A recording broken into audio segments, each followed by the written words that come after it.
Hello hi welcome नमस्ते, मेरा नाम ऋतिक और आज हम फिर से बात करने वाले हैं एक और इंटरेस्टिंग कंसेप्ट के ऊपर। तो ये वीडियो सेमेस्टर फर्स्ट के उन बच्चों के लिए मोस्ट इंपोर्टेंट होने वाली है जिनके पास सब्जेक्ट है इंट्रोडक्टरी स्टैटिस्टिक्स फॉर इकोनॉमिक्स। तो चलिए शुरू करते हैं आज की वीडियो और आज हम बात करेंगे लेसन नंबर 6 के बारे में। तो लेसन नंबर 5 तक का जो भी टॉपिक था वो हम ऑलरेडी कवर कर चुके हैं, तो जिन्होंने तक प्रीवियस वीडियोज ना देखी हो पड़ जाएगी वो वाली वीडियो जरूर देख लेना, क्योंकि हमेशा पिछले कुछ कंसेप्ट का कुछ ना कुछ रिलेशन होता है आने वाली वीडियोज के अंदर। तो हो सकता है आपको आने वाली वीडियोज में समझने में दिक्कत आए अगर आपने पीछे कंसेप्ट कवर नहीं कर रखे तो, ठीक है। और बाकी तो आपकी मर्जी। और इस कंप्लीट सीरीज के नोट्स भी ऑलरेडी प्रिपेयर हो चुके हैं with important question answer PDF. जिन बच्चों को नोट्स परचेज करने हैं वो इस नंबर पे जाए 9667836336 यहाँ पे व्हाट्सएप करके नोट्स भी ले सकते हैं। अब हम चालू करते हैं आज का कंसेप्ट। जो हमारा आज का कंसेप्ट है वो है लेसन नंबर 6 है ये, हाँ 5 नहीं है, लेसन 5 तो कंप्लीट हो गया, लेसन नंबर 6 है ये, वो है random variables and probability distribution. तो मैं यहाँ पे बात करनी है रैंडम वेरिएबल की और प्रोबेबिलिटी डिस्ट्रीब्यूशन की। तो आप लोगों को याद होगा प्रोबेबिलिटी के अंदर हम जो है ना वो एक तो बेसिक कंसेप्ट डिस्कस कर चुके हैं लेसन नंबर 4 में। लेसन नंबर 5 हमने 3 टॉपिक डिस्कस किए, कंडीशनल प्रोबेबिलिटी, इंडिपेंडेंट इवेंट और बेस थ्योरम। अब जो ये वाला लेसन है लेसन नंबर 6, यहाँ में बात करेंगे सिर्फ और सिर्फ रैंडम वेरिएबल्स की एंड प्रोबेबिलिटी डिस्ट्रीब्यूशन की। तो मेरे हिसाब से 2 या 3 वीडियो जैसे हमेशा बनती है, पर चैप्टर छोटा तो समझ आता है तो वीडियो में हो जाना चाहिए। देखते हैं कितनी वीडियोस बनती हैं चैप्टर के ऊपर।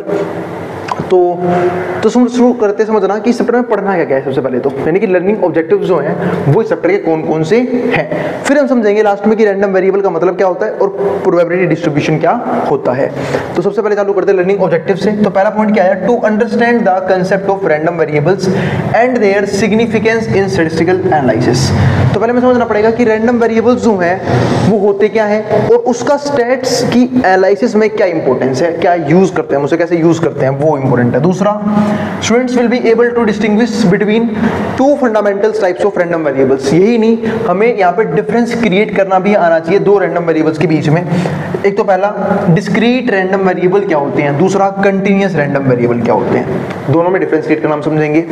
तीसरा जो पॉइंट हमारे पास क्या आता है वो आता है to familiarise the students with some commonly used discrete and continuous distribution. यही नहीं, हम यहाँ पे कुछ एग्जांपल्स भी देखेंगे जहाँ पे हम डिस्क्रीट और कंटिन्यूअस दोनों डिस्ट्रीब्यूशंस के बारे में बात करेंगे of random variables. Fourth, to understand the concept of probability distribution और प्रोबेबिलिटी मास फंक्शन। ये तो हम आज का टॉपिक है हमारा, ये तो कि प्रोबेबिलिटी डिस्ट्रीब्यूशन यानी कि इस वीडियो का टॉपिक ये है कि प्रोबेबिलिटी डिस्ट्रीब्यूशन किस तरीके से करते हैं और प्रोबेबिलिटी मास फंक्शन का मतलब क्या होता है। फिफ्थ क्या है हमारे पास यहाँ पे, to comprehend the derivation of probability distribution function. और यही नहीं, हमें यहाँ पे डेरिवेशन भी समझनी पड़ेगी कि प्रोबेबिलिटी डिस्ट्रीब्यूशन फंक्शन किस तरीके से काम यहाँ पे करता है, यानी कि जिसको हम क्या बोलते हैं पीडीएफ बोलते हैं। तो ये हमारे 5 जो है ना वो लर्निंग ऑब्जेक्टिव है इस कंप्लीट चैप्टर के। वैसे मैं आपको एक बात और बता देता हूँ, रैंडम वेरिएबल में वेरिएंस भी निकाला जाता है, एक्सपेक्टेशंस भी निकाली जाती हैं जिसको मीन बोल देते हैं, क्योंकि रैंडम वेरिएबल के केस में जो प्रोबेबिलिटी टॉपिक है उसमें मीन नहीं बोलते, हम एक्सपेक्टेशंस बोलते हैं या फिर वेरिएंस बोलते हैं, स्टैंडर्ड डेविएशन भी निकालते हैं। लेकिन बात यह है कि जो तीनों टॉपिक है ना, चाहे वो एक्सपेक्टेशंस हो, चाहे वो वेरिएंस हो, चाहे वो एसडी हो, स्टैंडर्ड डेविएशन हो, उन सब की बात हम करेंगे नेक्स्ट चैप्टर में। उसकी बात हम इस चैप्टर में बिल्कुल भी नहीं करने वाले हैं, इसलिए मैंने उस टॉपिक का जिक्र यहाँ पे नहीं किया है, ठीक है। तो अब चालू करते हैं रैंडम वेरिएबल से, इसका मतलब क्या होता है, फिर इसकी कुछ प्रॉपर्टीज देखेंगे, फिर हम प्रोबेबिलिटी मास फंक्शन यानी कि पीएमएफ ये पढ़ेंगे, ठीक है। और फिर मैं आपको समझाऊंगा सबसे इंपॉर्टेंट चीज कि कैसे रैंडम वेरिएबल एक्स माना जाता है, क्या होता है रैंडम वेरिएबल एक्स और कैसे जो है हम उसकी प्रोबेबिलिटी को डिस्ट्रीब्यूट करके चलते हैं। तो वो सब हम कुछ एग्जांपल्स के जरिए समझेंगे यहाँ पे। अब यहाँ पे देखो पहला पार्ट क्या आया, पहला क्वेश्चन, रैंडम वेरिएबल क्या होता है। तो रैंडम वेरिएबल समझते हैं। तो each outcome of an experiment, हर एक एक्सपेरिमेंट का अपना एक आउटकम होता है, can be associated with a number by specifying a rule. मतलब एक रूल जो है ना वो उसे स्पेसिफाई करता है of association. Such a rule of association is called random variable, ठीक है। उसी को हम क्या बोलते हैं, रैंडम वेरिएबल बोलते हैं। तो चलो अब फटाफट ना एक एग्जांपल से आपको समझा भी देता हूँ कि रैंडम वेरिएबल एक्स काम किस तरीके से करता है। तो चलो ब्लैक मार्कर यूज करते हैं अब हम, तो समझते हैं रैंडम वेरिएबल एक्स होता क्या है। उसके लिए आपको एक केस लेना पड़ेगा। हमने मान लिया कि हमने जो है ना एक डाइस को कितने उछाला है, एक डाइस को 3 बार उछाला है, ठीक है। तो एग्जांपल लिया एक डाइस बोल रहा हूँ, sorry, a coin is tossed 3 times. अब हमने एक कॉइन को 3 बार उछाल दिया। अगर हम एक कॉइन को 3 बार उछालेंगे तो होगा क्या, 2 की पावर 3 सैंपल स्पेस बनेंगे, है ना। 2 की पावर 3 सैंपल स्पेस बनेंगे, क्यों, 2 क्यों बनता है? क्योंकि 2 ही मतलब 2 ही पहलू होते हैं सिक्के के, तो हेड आएगा टेल आएगा, यानी कि 2 ही आउटकम्स होते हैं मेनली। और 3 का मतलब क्या है? नंबर ऑफ टाइम्स, कितनी बार उस सिक्के को उछाला गया है, कितनी बार वो काम किया गया है। 2 की पावर 3 अगर हम देखें तो यहाँ पे क्या बनेंगे? 8 सैंपल स्पेस बनेंगे, है ना। वो हमने निकालने सीखे भी थे, कुछ पहले भी क्वेश्चन किए थे हमने प्रोबेबिलिटी के अंदर, वहाँ पे भी निकालना सिखाया था मैंने आपको। तो पहले बना लेते हैं सैंपल स्पेस की टेबल। तो देखो 4 बार हेड लिख लो, 8 सैंपल स्पेस बनेंगे, 4 बार हेड, 4 बार टेल, ठीक है। फिर 2 बार हेड, 2 बार टेल, फिर 2 बार हेड, 2 बार टेल, फिर head tail head tail head tail head tell. ये बन गया हमारी total number of sample space. अब अगर मैं यहाँ से रैंडम वेरिएबल x चूज करता हूँ, उसकी टेबल बनती है पूरी की पूरी। तो मैं आपको दिखाता हूँ कि किस तरीके से प्रोबेबिलिटी भी है वो डिस्ट्रीब्यूट की जाती है और किस तरीके से रैंडम वेरिएबल x माना जाता है। तो हम यहाँ पे रैंडम वेरिएबल x जो है ना, वो किसी भी एक रूल को मान सकते हैं, ठीक है। तो मैंने मान लिया भाई रैंडम वेरिएबल जो x है वो हमारे पास क्या है? Number of heads, number of heads. आप कुछ भी मान सकते हो, नंबर ऑफ टेल्स भी मान सकते हो। मैंने नंबर ऑफ हेड्स क्या माना यहाँ पे? अपना रैंडम वेरिएबल x, ठीक है। तो अगर मैं कॉइन की बात करूं जहाँ पे हमने 3 सिक्के उछाले हैं, तो हो सकता है भाई केस ऐसा भी आए जहाँ पे एक बार भी हेड ना आए, है ना। अब सिक्का उछाला है 3 बार, तीनों पे टेल आ गया, तो हेड एक बार भी नहीं आया। हो ये भी सकता है कि भाई नंबर ऑफ हेड्स एक बार आए, अब एक बार हेड आएगा तो बाकी 2 बार क्या आए होंगे? टेल आए होंगे, है ना। फिर हो ये भी सकता है कि भाई 2 बार हेड आया हो, और हो ये भी सकता है कि 3 बार हेड आया हो।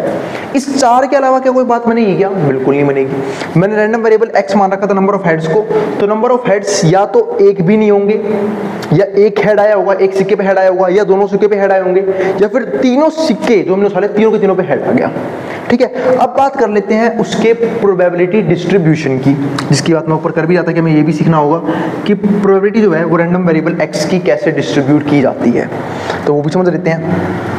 मैं बोल रहा हूँ किसकी? नंबर ऑफ हेड जो है वो 0 है, मतलब एक बार भी हेड यहाँ पे नहीं आया। अब एक बार भी हेड नहीं आया, इसका मतलब कौन सा केस होगा?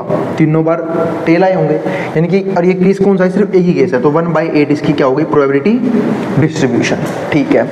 अगर मैं बात करूं एक बार हेड आया है, तो एक बार हेड आया देखो कौन कौन से केस में? पहला केस और दूसरा केस, तीसरा केस। 3 ऐसे केस है जहां पे मात्र और मात्र एक ही बार हेड आया है, तो इसकी प्रोबेबिलिटी क्या हो गई? 3/8। अब हेड 2 बार आया है, ऐसे कौन कौन से केसेस हैं वो भी देख लेते हैं। तो 2 बार हेड आया है, पहला केस, दूसरा केस, तीसरा केस, 3 केस इसके भी हैं, 3/8। और तीनों बार हेड आया है, ऐसा कौन सा केस है? ऐसा बेसिक एक केस है, HHH वाला, है ना। तो 1/8 इसकी प्रोबेबिलिटी डिस्ट्रीब्यूशन हो गई। अब मैं आपको यहाँ से कुछ खास बातें समझाना चाहूँगा, वो समझ लेना।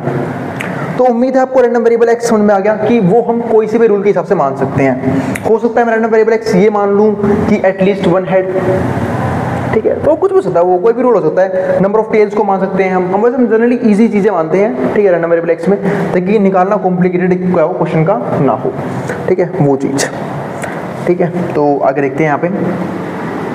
तो नंबर ऑफ हेड्स की मान ली, यहाँ पे px मान लिया। आप चाहो तो नंबर ऑफ टेल्स भी मान सकते हो, उसके हिसाब से भी मान सकते हो। हाँ, मेन बात प्रॉपर्टी क्या बताने वाले वो समझ लेते हैं।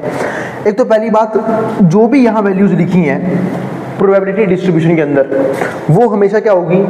0 से बड़ी रहेगी, ठीक है, और 1 से छोटी या 1 के बराबर। मतलब एक तरह से मैं कह सकता हूँ कि जो ये जो बात है वो क्या है, यहाँ पे जो प्रोबेबिलिटी लिखी हुई है प्रोबेबिलिटी डिस्ट्रीब्यूशन, वो है वो 0 से या तो बराबर होगी या फिर क्या होगी? बड़ी होगी, ठीक है। और हम सब जानते हैं जब बात मैं कर रहा हूँ प्रोबेबिलिटी की, तो 1 से भी क्या रहेगी? छोटी रहेगी, ठीक है। तो ये चीज मतलब ना तो यहाँ पे कभी नेगेटिव वैल्यू आएगी, ना ही यहाँ पे कभी 1 आएगी, मतलब सॉरी 1 बोल रहा हूँ, 1 से बड़ी वैल्यू आएगी।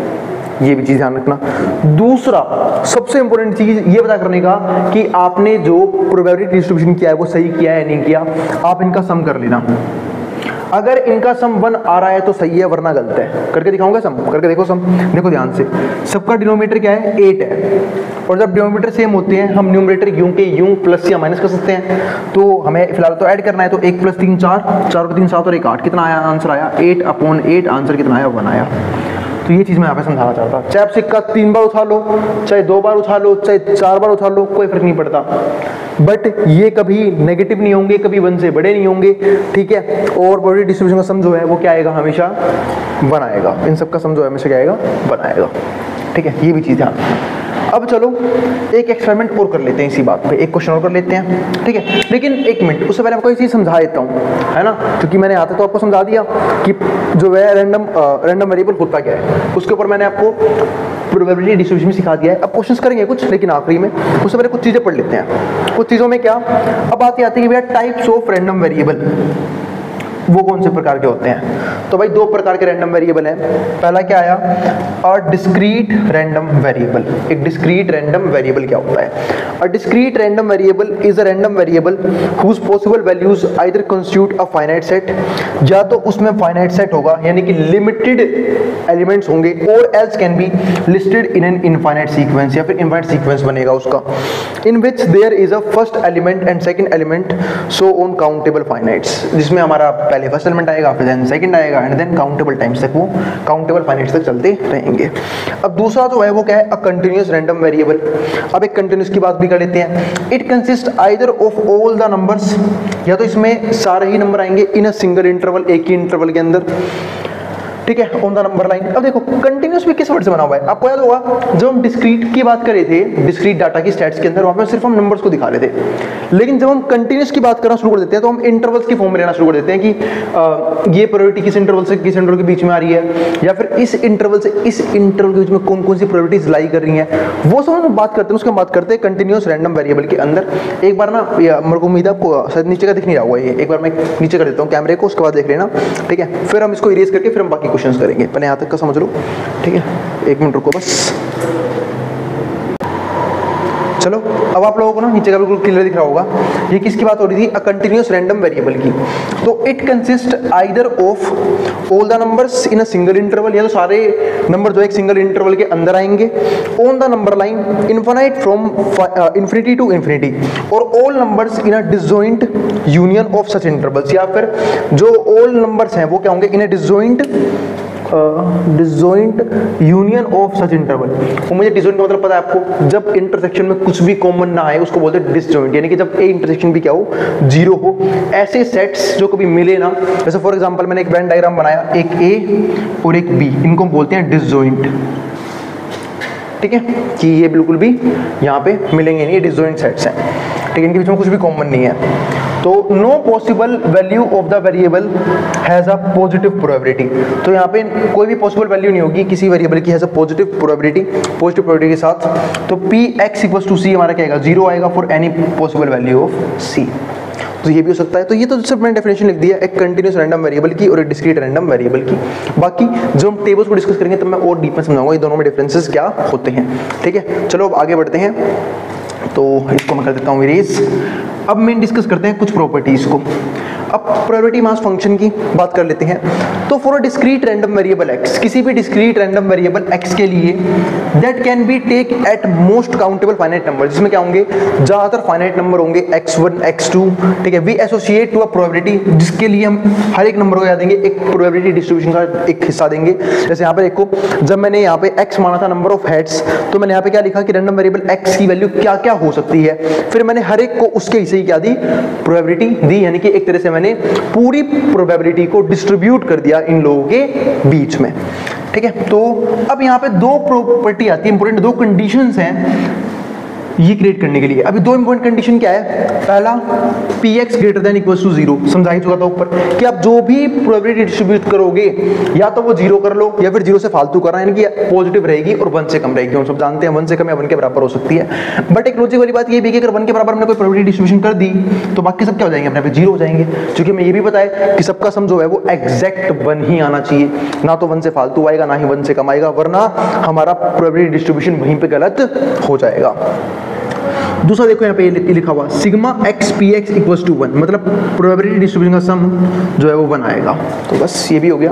देखो मैंने लिख दिया यहाँ पे, which implies that all possible values taken by the random variable complete the sample space, ठीक है। तो जो भी वैल्यूज रैंडम वेरिएबल ने ली है, ठीक है, सैंपल स्पेस के अंदर, therefore sum of all probabilities, sum किसका, सारी की सारी प्रोबेबिलिटीज का, of every value of the random variable is 1, तो 1 आएगा वो। तो बस ये बात है कि इंपॉर्टेंट ठीक है। अब कुछ करेंगे क्वेश्चंस, उससे पहले मैं ये सब जो है ना वो इरेज करना चाहता हूँ, इरेज कर देता हूँ, तब तक के लिए जिसको जो उतारना उतार ले, ठीक है। फिर हम करेंगे वापस से कुछ इंपॉर्टेंट क्वेश्चंस किसके, रैंडम वेरिएबल एक्स के, जहां पे मैं आपको रैंडम वेरिएबल एक्स मान के, ठीक है, डाइस के केस में एक सिक्का भी उछाल लेते हैं एक बार और, ठीक है। उन सारे केस में आपको कुछ समझा देता हूँ कि रैंडम वेरिएबल एक्स कैसे डिस्ट्रीब्यूट करते हैं, कैसे सोल्व करते हैं, मतलब एक तरह से आपकी क्वेश्चन की प्रैक्टिस हो जाएगी। अब इसको जो उतारना पहले वो यहाँ तक का उतार ले।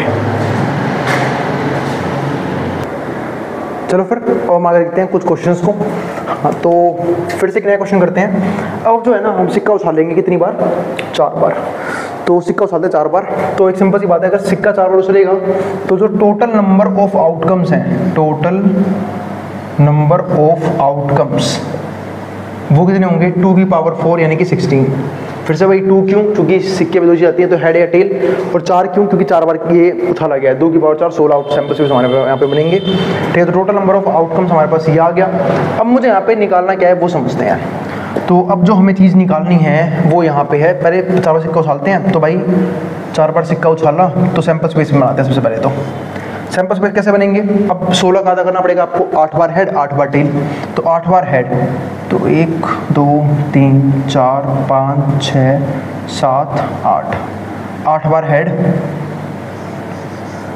ठीक है, और 8 बार टेल, 1 2 3 4 5 6 7 8, ठीक है। फिर 8 का आधा कर दो, 4 बार हेड 4 बार हेड 4 बार टेल, 4 बार हेड 4 बार टेल, ठीक है। फिर 4 का भी आधा कर दो, 2 बार हेड 2 बार टेल, 2 बार हेड 2 बार टेल, 2 बार हेड 2 बार टेल, 2 बार हेड 2 बार टेल।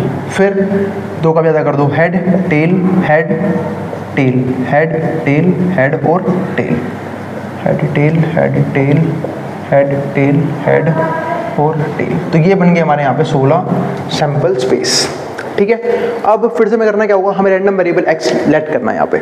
तो चलो मैं आपको फिर से वही सिखाता हूँ, रैंडम वेरिएबल एक्स सेलेक्ट कैसे करते हैं। तो रैंडम वेरिएबल एक्स आप किसी को मान सकते हो, आप नंबर ऑफ हेड्स को मान लो, आप नंबर ऑफ टेल को मान लो, आपकी मर्जी है। मैं नंबर ऑफ हेड को मान लिया, चलो टेल को मान लेते हैं, नंबर ऑफ टेल्स। तो आपका ये बन गया आपका प्रोबेबिलिटी डिस्ट्रीब्यूशन टेबल, जहाँ पे हमने जो रैंडम वेरिएबल एक्स है वो किसको माना है, वो माना है नंबर ऑफ टेल्स, ठीक है। और ये रही इसकी प्रोबेबिलिटी डिस्ट्रीब्यूशन टेबल, ठीक है। अब नंबर ऑफ टेल्स को मैंने यहाँ पे क्या माना है, एक्स माना है, ये रहा उसका प्रोबेबिलिटी डिस्ट्रीब्यूशन। अब कैसे करेंगे वो समझ लेते हैं।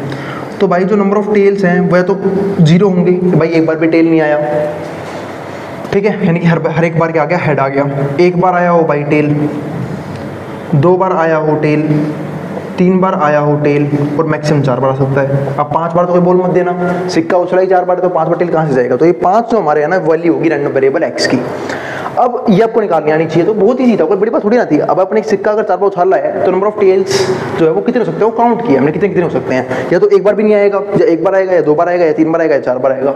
अब करते हैं मोस्ट इंपॉर्टेंट चीज, इसका प्रोबेबिलिटी डिस्ट्रीब्यूशन। अगर मैं वो करूंगा तो वो देखो, तो भाई नंबर ऑफ टेल एक बार टेल एक बार भी नहीं आया, यानी कि हर एक बार क्या आ गया, हेड आ गया, तो इसकी वैल्यू हो जाएगी 1/16। एक ही केस है ऐसा, तो 1 और टोटल में 16 केस थे, तो 1/16 इसकी क्या हो गई, प्रोबेबिलिटी डिस्ट्रीब्यूशन। अब अगर मैं 1 मतलब एक बार टेल आया उसके केस देख लेता हूँ। तो एक केस ये रहा, दूसरा केस, तीसरा केस, और तीसरा केस, चौथा केस, बस ये 4 केस है हमारे पास, है ना, जहाँ पे हमारे पास क्या आया है, 4 नहीं, हाँ 4 ही केस है ना, हाँ 4 केस हमारे पास ऐसे जहाँ पे एक बार टेल आया है। तो 4/16 हो गई इसकी प्रोबेबिलिटी। काटने की जरूरत नहीं है, क्योंकि आपको चेक करना है कि सबका सम 1 आ भी रहा है या नहीं आ रहा, तो उसके लिए बाद में काट लेना, स्टार्टिंग मत काटो। 4/16 है, पता लगे इसको 1/4 कर दिया, ठीक है। तो ये हो गया। अब इसको हटा लेता हूँ पहले। अब क्या करना है हमें, 2 बार टेल देखना है, 2 बार टेल के कौन कौन से केसेस हैं। अब 2 बार टेल देखते हैं, तो 2 बार टेल, एक केस ये रहा, 2 के बाद 3 4 5 केस है 2 बार टेल के, हाँ 5 केस हैं। तो 5 केस है भाई 2 बार टेल के, तो 5/16, तो ये आ गया। अब देखते हैं 3 बार टेले कितने केस आते हैं। अब 3 बार टेले केस गिनते हैं कि भाई 3 बार टेल आया है सिक्के पे। अब देखते हैं 3 बार टेल कौन कौन से केस हैं। यहाँ नहीं आया, यहाँ नहीं आया, यहाँ नहीं आया, यहाँ भी नहीं आया, और यहाँ पहला केस 3 बार टेल का, और फिर जो है दूसरा केस दूसरा केस, तीसरा केस, 3 केस है ऐसे, तो 3/16, 3/16 है ना, ठीक है। और अब क्या है, 4 बार टेल आया, नहीं कहीं ना कहीं तो गड़बड़ करी है भाई, गड़बड़ हुई है। 3 बार टेल के 3 ही के केस कैसे आए, 5 और 3 8 और 4 12 और 1 13 नहीं, 1 मिनट रुको, 3 बार टेल आया ना, 3 बार टेल केस गिन लेते हैं एक बार, है ना। तो 1 बार आया है, 1 बार आया है 3 बार टेल, और यहाँ पे 3 बार टेल जो है 2 बार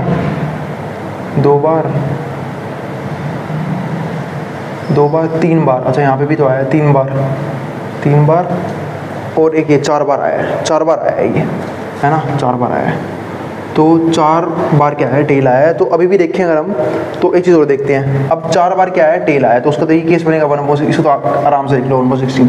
लेकिन अभी भी देखो ऊपर 16 पूरे नहीं हो रहे, 4 और 1 5 और 10 और 4, यानी कि यहाँ कहीं ना कहीं या तो यहाँ दिक्कत है या फिर यहाँ दिक्कत है, क्योंकि इन दोनों में दिक्कत है ही नहीं। अब 5 2 बार, एक बार ना टेल फिर से काउंट करते हैं। तो अब 2 बार टेल जो है कौन कौन से केस में आए थे, 2 बार टेल देखेंगे अगर हम, तो 2 बार टेल देखो, इस केस में नहीं, इस केस में नहीं है, इस केस में है पहला केस 2 बार टेल का दूसरा केस, ये चीज़ ध्यान से चेक करना भाई, तीसरा केस और फिर चौथा केस, पांचवा केस 2 बार टेल का छठा केस, 6 केस है भाई 2 बार टेल के, तो 6/16 बस।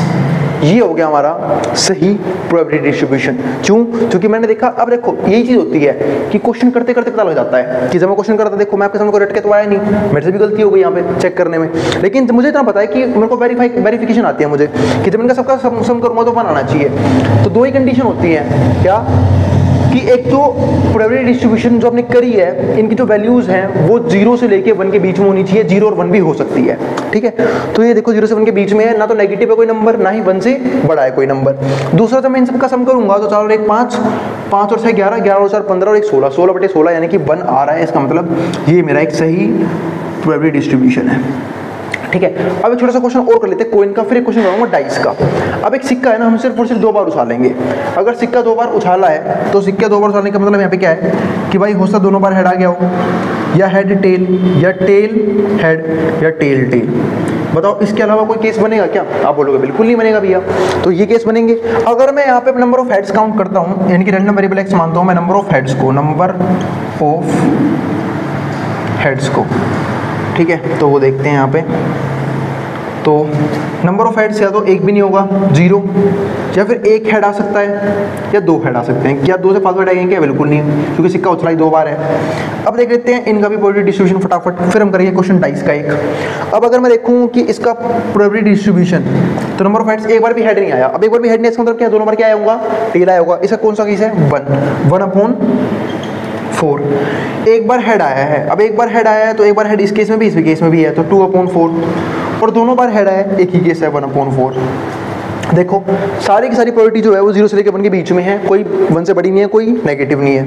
इनका सम करूंगा तो नीचे वाले 4 है, 1 + 2 3, 3 + 1 4, 4/4 यानी कि 1 आ रहा है, यानी कि ये भी हमारा सही है। तो ये हो गया हमारा प्रोबेबिलिटी डिस्ट्रीब्यूशन का केस। अब एक इंपॉर्टेंट क्वेश्चन आपकी बुक में ही था, वो भी करवा देता हूँ मैं। उसने बोला एक डाइस को थ्रो किया गया है 2 बार।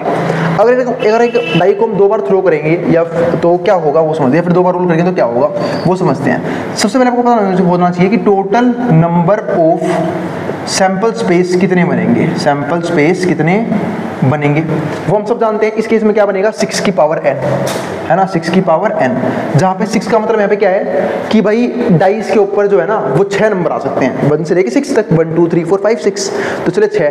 n का मतलब क्या है, नंबर ऑफ टाइम्स, आपने कितनी बार काम किया है। फिलहाल क्वेश्चन हम 2 बार करेंगे ये काम, तो 6 की पावर 2 हमारा क्या बनेगा, 36 बनेगा, है ना, यानी कि 36 सैंपल स्पेस बनेंगे। वो कैसे बनेंगे वो बता भी देता हूँ फटाफट, है ना।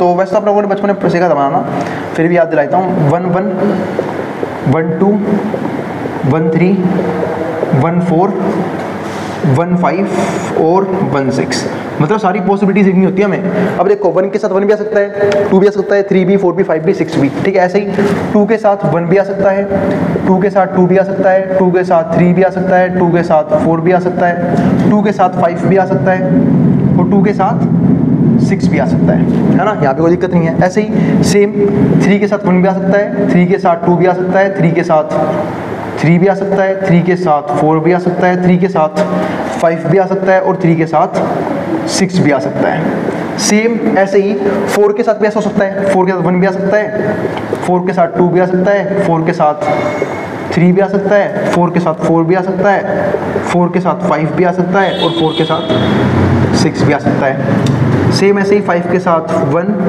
5 के साथ 2, 5 के साथ 3, 5 के साथ 4, 5 के साथ 5, 5 के साथ 6।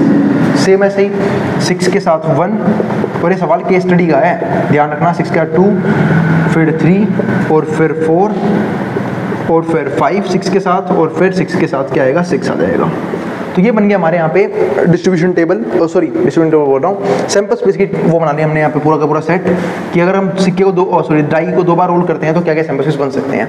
अब उसने यहाँ पे नंबर एक्स किसको देखा था, हम वो मान लेते हैं यहाँ पे।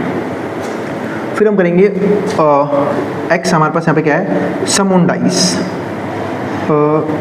सम ऑन डाइस, ठीक है, कि डाइस पे सब क्या क्या आ सकता है। अब हम सब जानते हैं भाई, अगर हम डाइस पे सम की बात कर रहे हैं तो डाइस पे मिनिमम सम क्या आ सकता है, 1। अगर मैं 2 डाइस रोल कर रहा हूँ तो डाइस मिनिमम सम क्या आएगा, 1 आएगा? नहीं, मिनिमम सम क्या आएगा, 2 आएगा। क्यों? क्योंकि मिनिमम नंबर क्या आ सकता है डाई पे, आप बोलोगे भैया 1 आ सकता है, और जब दोनों डाई पे 1 और 1 आएगा तो क्या आएगा, सम मिनिमम 2, ठीक है। और डाई पे मैक्सिमम नंबर सम के तौर पे क्या आ सकता है, 12, अगर दोनों पे 6 और 6 आता है तो, ठीक है। तो सम ऑन डाइस हमारा 1 भी हो सकता है, ठीक है, और सॉरी 1 बोल रहा हूँ, 1 अभी खुद तो मना किया, 2 भी हो सकता है, 3 भी हो सकता है, 4 हो सकता है, सम 5 हो सकता है, 6 हो सकता है, 7 हो सकता है, 8 हो सकता है, 9, 10, 11 और 12। क्या इसके अलावा कोई नंबर आएगा क्या? आप बोलोगे बिल्कुल नहीं आएगा भैया। 2 से लेकर 12 तक जो है ये हमारे पास कहेंगे सम आएंगे, है ना। तो अब हम निकालते हैं यहाँ पे इनकी प्रोबेबिलिटी डिस्ट्रीब्यूशन। आखिरी क्वेश्चन केस स्टडी का सवाल था, काफ़ी अच्छा लगा मुझे, इसलिए मैंने करवा दिया यहाँ पे। अब देखते हैं इनकी प्रोबेबिलिटी डिस्ट्रीब्यूशन, वो भी करने वाली है फटाफट। कई बच्चे भी देखना शुरू कर देंगे, भैया 2 कहाँ पे बन रहा है, अरे मैं एक तरीका बता रहा हूँ, वहाँ से देख लेना। सब देखो सम 2 जो है ना वैसे बनेगा, ये देखो ये रहा सम 2, तो यानी कि 1 अपॉन में टोटल सिर्फ एक यही एक नंबर ऐसा है 1 और 1, सिर्फ एक ही बार आया, बाकी कहीं नहीं आएगा, ठीक है। तो 1 अपॉन 36, क्यों? टोटल कितने सैंपल इसमें केसेस हैं, 36 आउटकम्स हैं, तो 36 1 अपॉन 36, ठीक है। अब देखते हैं सम 3 देखो यहाँ बनेगा, देखो ये रहा, ये ऐसे ही बनते चले जाएंगे। सम 3 या तो 2 और 1 आना चाहिए, या फिर 1 और 2 आना चाहिए, तो 2 केस बने ऐसे, 2 अपॉन 36। सम 4 देखो, 4 कहाँ पे आ रहा है, देखो ये रहा 4 का, बस ऐसी लाइन में चलते चले जाओ, ये रहा 4 का, डायगनली बस यूं चलते चले जाओ। देखो 3 और 1 4, 2 और 2 4, 1 और 3 4, कितना आ गया हमारे पास, ये 3 अपॉन में 36, तीन ऐसे नंबर मिले। दूसरा मार्कर यूज़ कर लूँ क्या? दूसरा मार्कर ब्लू मार्कर आया, चलो ठीक है। अब देखो सम 5, देखो ये केसेस सम 5 के, ये केसेस सम 5 के, लास्ट तक चले जाओ, ये सब 5 ही केस आ गए। 4 और 1 5 होता है, 3 और 2 भी 5 होता है, 2 और 3 5 होता है, 4 और 1 भी 5 होते हैं, तो इनकी 4 अपॉन 36, ठीक है। 6 की बात कर लेते हैं, सम 6 कहाँ पे आएगा, ये रहा सम 6 के पास चले जाओ, ये सम की 6 की टेबल है, ये रही लास्ट तक। तो 1 2 3 4 5 नंबर मिले ऐसे, है ना। देखो 5 और 1 6, 4 और 2 6, 3 और 3 6, 2 और 4 6 और 1 और 5 भी 6, तो यानी कि 5/37, 5 मिले तो 5/37 क्या बन गई, वो नंबर, मतलब सम के 6 आने की ये क्या हो गई, प्रोबेबिलिटी डिस्ट्रीब्यूशन। 7 देख लेते हैं, 7 का देखो ये रहा, 7 का मैक्सिमम मेरे हिसाब से, देखो ये रहा, ये है 7 का पूरा 6 और 1, 2 और 5 भी 7, 4 और 3 भी 7, 3 और 4 भी 7, 4 और 3 भी 7, 5 और 2 भी 7, 6 और 1 भी 7, तो 1 2 3 4 5 6, तो 6/37। अब ये वापस घटना शुरू हो जाएंगे। अब सम 8 लेके आना है, तो 8 लाने के देखो ये केस बन सकते हैं, 6 और 2, 5 और 3 भी 8, 4 और 4 भी 8, 3 और 5 भी 8, 6 और 2 भी 8, 1 2 3 4 5, यानी कि 5/36। अब कहीं होंगे ऐसे, अरे भैया हमें सब पता है, ऐसे लिखते चले जाओ ना, 6 तक बढ़ा लिया, अब घटाते चले जाओ, 5 फिर 4 फिर 3, समझ लो थोड़ा सा क्या हुआ, टाइम में तो लगेगा पर समझ में आ जाएगा ना अच्छे से। अब देखो सम 9 चाहिए, 6 और 3, 5 और 4 भी 9, 4 और 5 भी 9, 6 और 3 भी 9, तो 4/36। फिर सम क्या चाहिए, 10 चाहिए भाई सब, तो सम 10 यहाँ पे आ रहा है 3 जगह, 6 4 5 5 4 6, तो 3/36। सम 11 2 बार आ रहा है, 6 और 5 5 और 6, 2/36, और सम 12 सिर्फ 1/36। 36 सबके डिनोमिनेटर में है तो बस ऊपर वाला को ऐड कर दो, आपका हो जाएगा क्वेश्चन खत्म। 1 और 2 3, 3 और 3 6, 6 और 4 10, 10 और 5 15, 15 और 6 कितने हो गए 21, 21 और 5 कितने हो गए 26, 26 और 4 कितना हो गया 30, 30 और 3 33, 33 और 2 35 और 1 36, कितना आंसर आया 36 अपॉन 36, सबका सम कितना आया 1 आया। और आप चाहे एक भी मतलब सारी की सारी जो है आप चेक कर लो प्रोबेबिलिटी डिस्ट्रीब्यूशन, किसी की वैल्यू जो है वो आपको 1 से फालतू नहीं मिलेगी, किसी की नेगेटिव नहीं मिलेगी, सबकी 0 से लेकर 1 के बीच में है, ठीक है। और ये मैंने सही बनाया है, इसका सबूत तो मिल गया, सम बना गया, ठीक है। तो हर एक क्वेश्चन आपको वेरीफाई करके दिखाया मैंने कि कैसे आप रैंडम वेरिएबल x बना सकते हो, कैसे आप उसकी प्रोबेबिलिटी डिस्ट्रीब्यूशन निकाल सकते हो और कैसे उसको चेक भी कर सकते हो, ठीक है। तो अब इसके बाकी कंसेप्ट देखेंगे हम अगली वीडियो में। तो अगर वीडियो पसंद आई हो तो भाई वीडियो को लाइक किए बिना मत जाना और चैनल को सब्सक्राइब भी कर देना ऐसी वीडियोस के लिए, और उन बच्चों को शेयर भी कर देना जिन बच्चों का एग्जाम होने वाला हो सेम सब्जेक्ट का, ठीक है। तो मिलते हैं अगली वीडियो में। इसको जो उतार सकते हैं वाटर बोर्ड के सामने से, नोट्स के लिए आप इस नंबर पर व्हाट्सएप करके नोट्स भी ले सकते हो। अब इसको जो उतारना है वो उतार सकता है।